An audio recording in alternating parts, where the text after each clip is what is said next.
বাংলাদেশের আলেম ওলামারা তো একেবারে চিৎকার করে বলছে আমেরিকা পরাজিত হয়ে গেছে, আত্মসমর্পণ করে আফগানিস্তান থেকে চলে গেছে, তালেবানের কাছে তারা নিঃশর্ত আত্মসমর্পণ করেছে। আমি জানি না তারা কোন তথ্যের ভিত্তিতে এই কথা বলে।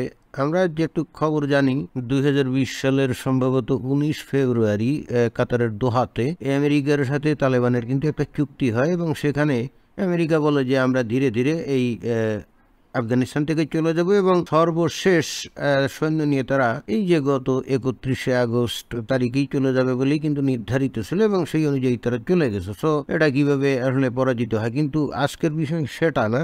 দেখা যাচ্ছে আমেরিকা চলে গেছে ঠিকই আছে, কিন্তু তারা ঠিকই অন্য কায়দায় আমেরিকা সহ তাদের অন্যান্য যে সাঙ্গপাঙ্গ, তাদের যে এলাই, তাদের যে বন্ধু রাষ্ট্র যেগুলো আছে, তাদের যে অনেকটা আমরা বলি ন্যাটো অথবা ইউরোপীয় ইউনিয়ন যাই বলি না কেন, এরা কিন্তু ঠিকই আফগানিস্তানের উপরে কিন্তু তাদের ওই নিয়ন্ত্রণ এবং প্রভুত্ব তারা ঠিকই কায়েম করতে যাচ্ছে এবং দেরিও হয়নি, এখনো 3-4 সপ্তাহ পার হয়নি। অলরেডি কিন্তু তারা যে প্রকৃতপক্ষে আরো বেশি শক্তভাবে আফগানিস্তানের উপরে তাদের নিয়ন্ত্রণ কায়েম করতে যাচ্ছে সে খবর কিন্তু অলরেডি পাওয়া যাচ্ছে বা পাওয়া গেল। আমরা সেই খবরটা একটু শুনি। আফগানিস্তানকে $120 কোটি বেশি সহায়তার ঘোষণা দিল দাতা দেশগুলো। সোমবার জাতিসংঘ আয়োজিত জরুরি ভার্চুয়াল বৈঠকে আসে এই ঘোষণা, যাতে মানবিক সংকটে থাকা আফগানদের সর্বোচ্চ অর্থ দেওয়ার প্রতিশ্রুতি ফ্রান্স ও যুক্তরাষ্ট্রের। প্রতিবেশীদের বক্তব্য, আন্তর্জাতিক সহযোগিতায় যথেষ্ট নয়, দেশ পুনর্গঠনের জন্য কাজ করতে হবে আফগানিস্তানকে। আফগানিস্তানে তালেবান শাসন প্রতিষ্ঠার আগে কয়েকশো কোটি ডলার বিদেশি সহায়তা পেত দেশটি, যা 15 আগস্টের পর বন্ধ হওয়ার উপক্রম। এতে তীব্র মানবিক সংকটের মুখোমুখি আফগানরা। পরিস্থিতি মোকাবেলায় হিমশিম খাচ্ছে জাতিসংঘ, তাই তড়িঘড়ি জরুরি বৈঠকের ডাক দেয় সংস্থাটি, জানায় তহবিল গঠনের আহ্বান। আফগানিস্তান 2 দশকের যুদ্ধ, ভোগান্তি আর নিরাপত্তাহীনতার পর আফগানিস্তানের স্বস্তি প্রয়োজন। সংকটকাল পার করছে দেশটি। দারিদ্র্য, খাদ্য সংকট বেড়েই চলেছে। বাধ্য হয়ে ঘর ছাড়ছেন লাখো মানুষ। এ অবস্থায় আর্থিক সহায়তায় এগিয়ে আসা উচিত আন্তর্জাতিক সম্প্রদায়ের। আহ্বানে সাড়া দিয়ে দাতারা জানান আপাতত $120 কোটি বেশি সহায়তা দেওয়া হবে, যার $11.80 কোটি দিচ্ছে ফ্রান্স। আর যুক্তরাষ্ট্রের তরফ থেকে মিলেছে $6.40 কোটি সহায়তার আশ্বাস। এই তহবিলের মাধ্যমে আফগানরা পাবেন নতুন জীবন। অপুষ্টিতে ভোগা শিশুদের দেয়া হবে খাদ্য সহায়তা, নারীরা পাবেন স্বাস্থ্যসেবা। অবশ্য লক্ষ্য অর্জনে দীর্ঘ পথ পাড়ি দিতে হবে।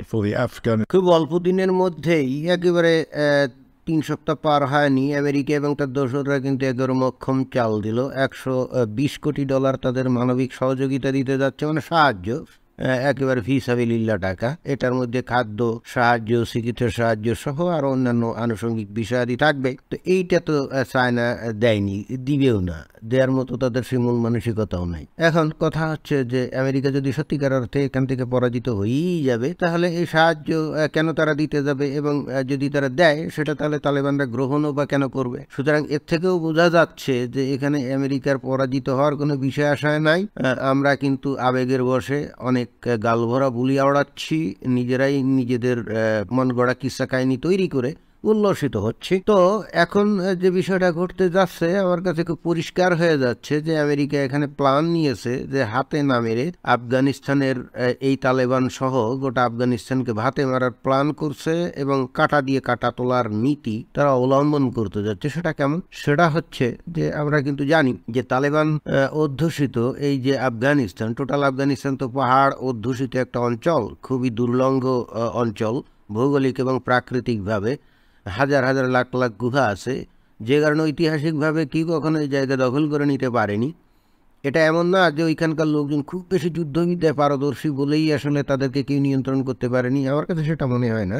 আমার কাছে মনে হয় যে এই প্রাকৃতিক পরিবেশ, এই যে পাহাড় পর্বত সংকুল অঞ্চল, এখানে হাজার হাজার গুহার মধ্যে লুকায় থেকে মাঝে মাঝে বের হয়ে এসে যদি আক্রমণ করে আবার গুহায় লুকায়, সেক্ষেত্রে তো তাদেরকে পরাজিত করা টাফ ব্যাপার, তাই না? প্রাকৃতিক পরিবেশটাই বস্তুত আফগানিস্তানকে বহিঃশত্রুর আক্রমণ থেকে সর্বদা রক্ষা করে আসছে।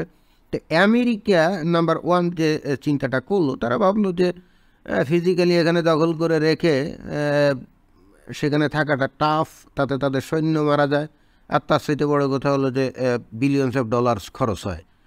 20 বছরের অভিজ্ঞতায় তো তারা এটা বুঝে গেছে। সুতরাং এখন তারা ওখান থেকে সরে গিয়ে যে নতুন প্ল্যান তারা অ্যাডপ্ট করতে যাচ্ছে সেটা হলো এরকম যে ওই বিলিয়নস অফ ডলার্সের একটা ফ্র্যাকশন খরচ করেই তো এখানে নিয়ন্ত্রণ প্রতিষ্ঠা করা যায়।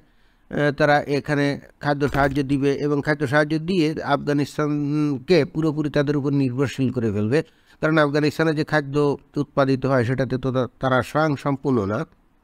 এবং আমেরিকা খুব ভালো করেই জানে যে এখানে যদি খাদ্য সাহায্য দেয় তারপরেও যত কথাই বলা হোক না কেন, তালেবানরা এমন না যে ওখানে রাতারাতি কোনো ওই কৃষি বিপ্লব ঘটিয়ে খাদ্য স্বয়ংসম্পূর্ণ হয়ে যাবে অথবা শিল্প বিপ্লব ঘটিয়ে গোটা আফগানিস্তানের লোকদের কর্মসংস্থান এবং আয়ের ব্যবস্থা করতে পারবে। সুতরাং যে ঘটনাটা ঘটতে যাচ্ছে সেটা হলো যে গোটা আফগানিস্তানকে এই আমেরিকা এবং তার দোসররা তাদের উপরে নির্ভরশীল করে ফেলতে যাচ্ছে, বিশেষ করে খাদ্যের ব্যাপারে। তার ফলে যেটা হবে, আমেরিকা পরবর্তীতে এই আফগানিস্তানে এই তালেবানদেরকে বিভিন্ন নীতি পাল্টানোর জন্য বলবেন, নারী নীতি, শিক্ষানীতি, তারপরে রাষ্ট্র ক্ষমতায় নারীদের অংশগ্রহণ সহ অন্যান্য জাতিগোষ্ঠীর ব্যাপারে যে তাদের যে প্ল্যান প্রোগ্রাম যে প্রেসক্রিপশন আছে সেগুলো কিন্তু তাদেরকে অনুসরণ করার জন্য বলবে। কিন্তু তালেবানরা সেটা হয়তো নাও মানতে পারে। যদি না মানে তাহলে কি হবে? তাহলে কিন্তু এই খাদ্য সাহায্য সংকুচিত করে ফেলবে অথবা বন্ধ করে ফেলবে। তাহলে কি হবে? গোটা আফগানিস্তানে তখন একটা দুর্ভিক্ষের পরিস্থিতি তৈরি হবে, আর তখনই কিন্তু ওই আফগানিস্তানের লোকজনরা কিন্তু তালেবানের বিরুদ্ধে খেপে যাবে এবং খেপে গিয়ে যেহেতু প্রত্যেকের কাছে অস্ত্রপাতি আছে, ওদেরকে অত সহজে দমানো যাবে না। যে টেকনিক অবলম্বন করে দীর্ঘদিন ধরে এই তালেবানরা ওই যে আগে সোভিয়েত ইউনিয়ন পরে আমেরিকানদেরকে নাস্তানাবুদ করেছে, ওই একই টেকনিক তো ওই অন্যান্য জাতিগোষ্ঠী, আফগানিস্তানের অন্যান্য জাতিগোষ্ঠী তালেবানের উপরেও তো প্রয়োগ করবে, তাই না? তো তালেবানরা কিন্তু হয়ে পড়বে নাস্তানাবুদ, অর্থাৎ তালেবানদের জনপ্রিয়তা কিন্তু আস্তে আস্তে শূন্যের কোঠার দিকে যেতে থাকবে, একেবারে নিশ্চিত। এই ঘটনাটা কিন্তু ঘটবে যদি তালেবানরা এই মার্কিন ফর্মুলা মানে পশ্চিমাদের যদি প্রেসক্রিপশন না শোনে। এটা গেল নাম্বার 1। নাম্বার 2, আমেরিকানরা আর একটা কাজ করবে, কিছু নগদ অর্থ এদের কাছে দিবে, অর্থাৎ তালেবানের কাছে দিবে যে তোমরা এটা তোমাদের দেশের এই অবকাঠামো উন্নয়নগত খরচ টরচ করো, এটা করো, এটা করো, এরকম বলবে। কিন্তু অবশ্যই নগদ টাকার লোভ হয়তো কেউ সামলাতে পারে না, যেটা নাকি আগের যে সরকার আশরাফ ঘানি আমরা দেখেছি যে তারাও প্রচণ্ড দুর্নীতিগ্রস্ত ছিল, যে প্রচুর নগদ টাকা পেত এবং যে কারণেই যখন তালেবান দখল করে নেয় তখন কিন্তু জনগণের সাপোর্ট পায়নি, এটা আমরা দেখেছি। তো তালেবানরা দেখবে এই সারা জীবন যুদ্ধ করলাম, করতে করতে করতে গুহার মধ্যে ছিলাম, এখন একটু আরামায়েশ করি। তো আরামায়েশ করতে গেলে তো টাকার দরকার, তখন এই নগদ টাকা কি তারা লোভ সামলাতে পারবে না। তারা নৈতিকভাবে হয়ে পড়বে দুর্বল এবং একই সঙ্গে তাদের খাদ্যের যোগান সম্পূর্ণভাবে পশ্চিমাদের উপর নির্ভরশীল থাকবে। তাহলে কি হবে? যদি গোয়ার তুমি করে তারপরেও, তাহলে কিন্তু তালেবানের কপালে বহুত খারাপই আছে, এটা আমি নিশ্চিতভাবে বলতে পারি। এটা গেল নাম্বার 2 পয়েন্ট। এই জায়গায় আর একটা উদ্দেশ্য আছে, সেটা হলো এখানে চায়না যে যত রকম প্ল্যান পরিকল্পনা যেগুলা করতে যাচ্ছে সেখানে কিন্তু একটা বড় রকম ঝামেলা তৈরি হতে যাচ্ছে এই অনুদানটা, এই $120 কোটি অনুদানটা। কারণ চায়না কিন্তু কখনো অনুদান দিবে না, তারা দেয় কি? ঋণ। এবং এই ঋণ দেওয়ার পরিবর্তে তারা তো ওখানে যে খনিজ সম্পদ আছে এগুলোর মালিকানা বা এখান থেকে হিস্সা তারা দাবি করবে। সেক্ষেত্রে কিন্তু পশ্চিমারা ছেড়ে দিবে না, তারা বলবে তোমাদের খাওয়াচ্ছি আমরা, পড়াচ্ছি আমরা, তোমাদের বাঁচিয়ে রাখছি আমরা, আর তোমাদের খনির মালিকানা দিয়ে দাও এই চায়নাদেরকে না। এই ক্ষেত্রে চায়না আরও মায়ের খাবে এই কারণ তারা তো অনুদান দিবে না, যেটা নাকি পশ্চিমেরা দিতে পারে সেই ক্ষমতা তাদের আছে, সেই মনমানসিকতা তাদের আছে, চায়নার তো নাই। তো সেক্ষেত্রে কিন্তু দর কষাকষিতে চায়না কিন্তু সাইড হয়ে যাওয়ার সম্ভাবনাই বেশি। তারপরেও হয়তো সিটকে সাটকে কিছু হয়তো সেখানে সুবিধা করতে পারবে। তার চাইতে বড় সমস্যা যেটা ঘটতে যাচ্ছে আমার কাছে এখনই মনে হলো যে এই তালেবানদেরকে এবং আফগানিস্তানদেরকে সম্পূর্ণ রকম এই খাদ্যের উপরে নির্ভরশীল করে এই তালেবান এবং আফগানিস্তানদেরকে এরা আসলে ওই চায়নার যে উইগুর সম্প্রদায় আছে না তাদের বিরুদ্ধে লেলিয়ে দিবে এবং এরা কিন্তু কথা শুনতে তখন বাধ্য। কারণ হচ্ছে গোটা জাতি যদি খাদ্যের জন্য মানে একেবারে মৌলিক যে প্রয়োজন খাবার, পেটে যদি খাবার না থাকে তাহলে তো তারা খেপে যাবে। সেই খাবার যদি সরবরাহ করে পশ্চিমেরা এবং তারপরে যদি বলে যে তাহলে ঠিক আছে দেখো উইঘুরে মুসলমানদের উপরে চায়না কত অত্যাচার নির্যাতন করছে আর তোমরা তারপরে তাদের সাথে এইগুলো করতেছো, এটা তো হবে না। তোমাদের উচিত এই উইঘুরদের ব্যাপারে কিছু করা। এবং আমার ধারণা যে যেহেতু পশ্চিমাদের সাথে চায়নার একটা এমনিতেই অর্থনৈতিক যুদ্ধ আছে, আর চায়নার আগ্রাসী মনোভাবটাও প্রকাশ্য, তো তাকে একটু হাতে না মেরে ভাতে মারার ধান্দা করবে, এবং সেটা করতে যে অবশ্যই তালেবানদেরকে ব্যবহার করবে চায়না এই উইঘুরদের মধ্যে একটা সশস্ত্র লড়াই যাতে তারা শুরু করে, এই ধরনের কিছু করে চায়নাকে ব্যস্ত রাখার একটা চিন্তাভাবনা আমার মনে হয় করবে। এখানে সম্ভবত আমেরিকা আরও আর একটা প্ল্যান করতে পারে। আমরা জানি যে গত কয়েক বছর ধরে ভারতের সাথে একটা ভালো রকম মহরম কিন্তু আমেরিকার ছিল। এখন আমেরিকা যতদিন ওখানে ছিল, ভারত ওখানে বেশ ইনভেস্ট করেছিল আমরা জানি।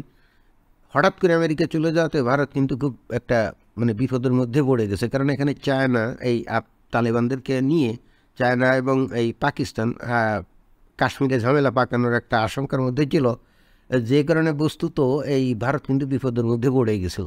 তো এই ভারতকে হয়তো খুশি করার জন্য হলেও এই পশ্চিমা দোসররা সম্ভবত এই টেকনিকটা অবলম্বন করছে যে তোমার ভয় পাওয়ার এত কিছু নেই, আমরা আসি, আমরা প্ল্যান করেছি, আমরা তালেবানদেরকে বাঁচানোর জন্য আমরা চলে আসছি, আমাদের সৈন্য ওখানে থাকবে না, অসুবিধা নাই, কিন্তু ওরা এইগুলো টাইম পাবে না। কারণ হচ্ছে কি, যেহেতু আমাদের উপরে নির্ভরশীল থাকবে, তখন বরং চায়নার উইঘুরদেরকে নিয়েই আমরা একটা প্ল্যান করতে যাচ্ছি, এবং তালেবানরা সেখানে অবশ্যই এই কাজটা করবে। অর্থাৎ তারা এই কাশ্মীরের দিকে নজর দেওয়ার টাইম পাবে না, আর পাকিস্তান তাদেরকে ওইভাবে নিয়ন্ত্রণও 2 দিন পরে করতে পারবে না। কারণ তালেবানরা তো দেখবে যে পাকিস্তান তো তাদেরকে বস্তুত তেমন কোনো ওই মৌলিক সমস্যা মেটানোর কোনো সমাধান তো তারা দেয় না। তারা তার খাদ্য সাহায্যও দিতে পারবে না, টাকা পয়সাও কিছুই দিতে পারবে না, দেবে তুই আমেরিকা এবং তার দোসররা। তাহলে কথা কি শুনবে এই পাকিস্তান না? তো আমার মনে হয় যে এখানে এই বিশাল এই যে অর্থনৈতিক সহযোগিতা বা সাহায্য যেটা ঘোষণা করেছে, এর লক্ষ্য বহু, অর্থাৎ এক ঢিলে বহু পাখি মারার একটা প্ল্যান, এবং একই সঙ্গে কাটা দিয়ে কাটা তোলার একটা মোটামুটি ফায়দা। অর্থাৎ এই বিশাল সাহায্য দিয়ে একটা বড় রকমের চাল চাললো, একই সাথে চায়নাকে দমন করা, ভারতকে একটু খুশি রাখা, এবং একই সঙ্গে তালেবানদেরকেও একটা প্রচণ্ড চাপের মুখে রাখা।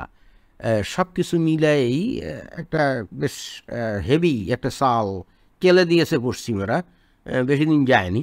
তো এখন ভবিষ্যতে কি হতে যাচ্ছে দেখার পালা, ওয়েট করতে হবে, আমাদেরকে অপেক্ষা করতে হবে আর কিছুদিন, তাহলে আশা করা যায় যে পরিপূর্ণ বিষয়টা একেবারে পরিষ্কার হয়ে যাবে।